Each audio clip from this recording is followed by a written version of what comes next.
Nigeria in the person of Minister Patrick Okoye. Please can you put your hands together for him?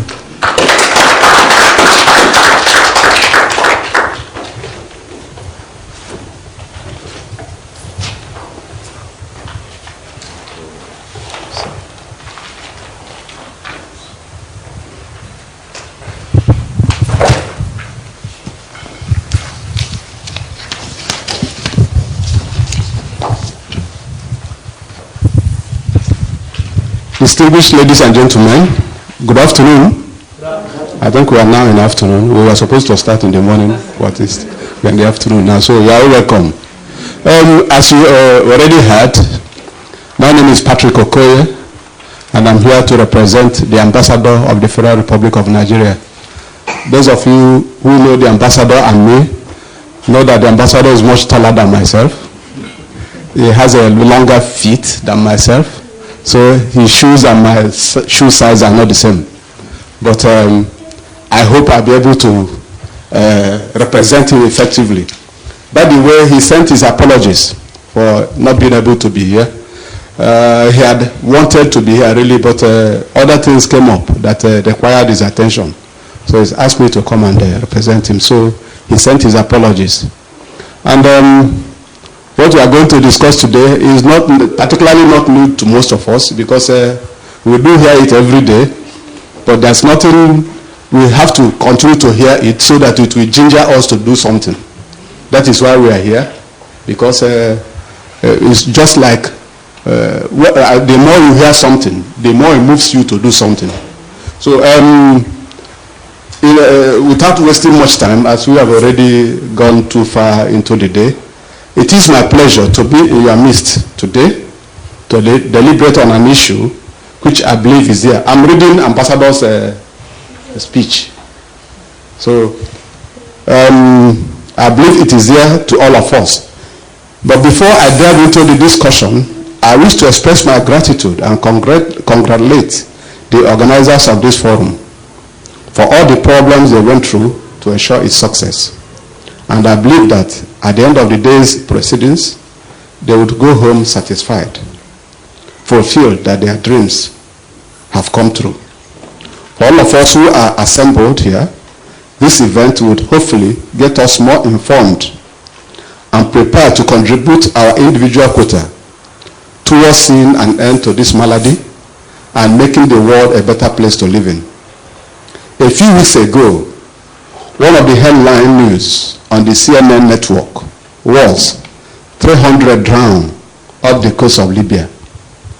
In the details that followed, the CNN stated that 300 illegal migrants, mostly from Africa, and consisting of men, women, and children, got drowned when their overloaded boat capsized off the coast of Libya as they were heading to Europe.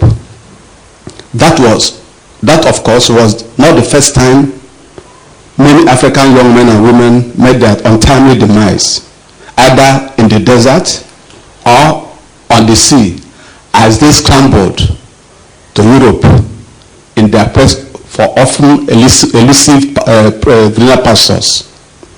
Nor do we expect that incident to be the last either. It is reminiscent of the death of many of our brothers and sisters as they were being shipped, packed like sardines, across the Atlantic during the era of the transatlantic trade. In today's topic, we are going to dwell on the theme, human trafficking, challenges for the 21st century woman. In dealing with this topic, I will attempt to provide a brief definition, talk about factors that promote human trafficking, the challenges posed to government and various organizations by the scourge, and then conclude with some recommendations. Well, I'm going to definition. The United Nations Protocol on the Prevention, Suppression, and Punishment of Trafficking in Persons, especially women and children, has given what I consider a comprehensive definition of the word trafficking. According to that protocol, trafficking is both the recruitment, transportation, transfer, harboring, or receipt of persons by means of the threat or use of force or other forms of coercion of abduction, of fraud, of deception, of the abuse of power, or of a position of vulnerability, or of the giving or receiving of payments or benefits to achieve the consent of a person having control over another person for the purpose of exploitation, unquote. Expatiating further, the protocol stated that exploitation included, at a minimum, the prostitution of others or other forms of sexual exploitation, forced labor or services, slavery or practices similar to slavery, servitude or the removal of organs, unquote. It went further to state that the consent of the victim of trafficking to the intended exploitation will be irrelevant in any such cases, while the exploitation of children, person under 18 years of age, will be considered as trafficking, even when one of the means stipulated in the definition above is involved. So whether they are consent or not, if a child is involved, it is trafficking. It is, however, clear that trafficking of persons across international borders is different from migration. The former is a criminal act, while the latter is a legitimate, encouraged, and welcome to provide shortage of labor in the globalized world. The key features of trafficking, as contained in the protocol, include, among others, the range of actions considered part of trafficking process, and they include recruitment, transportation, transfer, harboring, and receipt of persons in the end institution.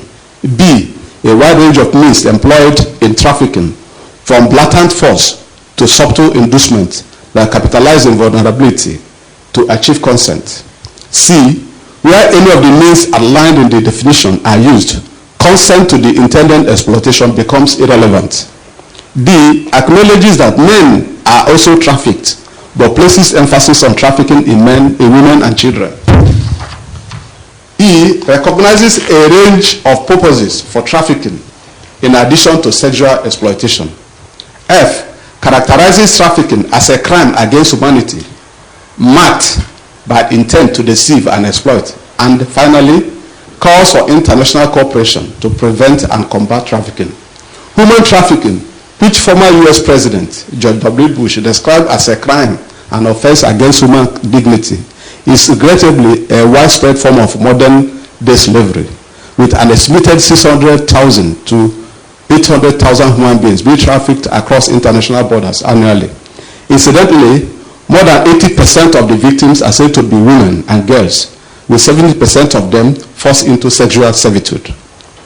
The agents of trafficking are the trafficker, the trafficked person, and the users. And then what are the factors that contribute to human trafficking? Human trafficking, which involves the movement of victims from the rural communities to the cities, or from the less developed to the better developed countries, is caused by many factors, which include, so human trafficking does not mean only trafficking from Africa to Europe. You also traffic human within countries. Like in Nigeria, you can traffic human beings from one state to the other, even within the same state. Then one of the factors that affect human trafficking is poverty. This arises from massive unemployment and a general lack of opportunities for economic ventures, low standards of living, devalued local currencies, a failure of health provisions, and security needs of the people. Populations living in political and economic instability often seek to migrate elsewhere in search of better opportunities. The usual destination of such migration is better cities or more developed countries or economies. Exploitation of cultural and traditional practices. In much of Africa, childcare is the responsibility of the extended family. The practice provides social balance and cushions the effect of poverty among the extended family members. There also exists a practice of almajiri, that is particularly among our Muslim brothers, and the practice of placing children of the poor in the care of wealthier relatives for proper care and upbringing. Some of us went through such practices. Those practices are not bad. It becomes bad when it is exploited, as it is being done today. Because in the past, like the issue of apprenticeship, where a person takes a child, he or his child to maybe a friend or a brother to bring up. That is part of our cultural education in the past.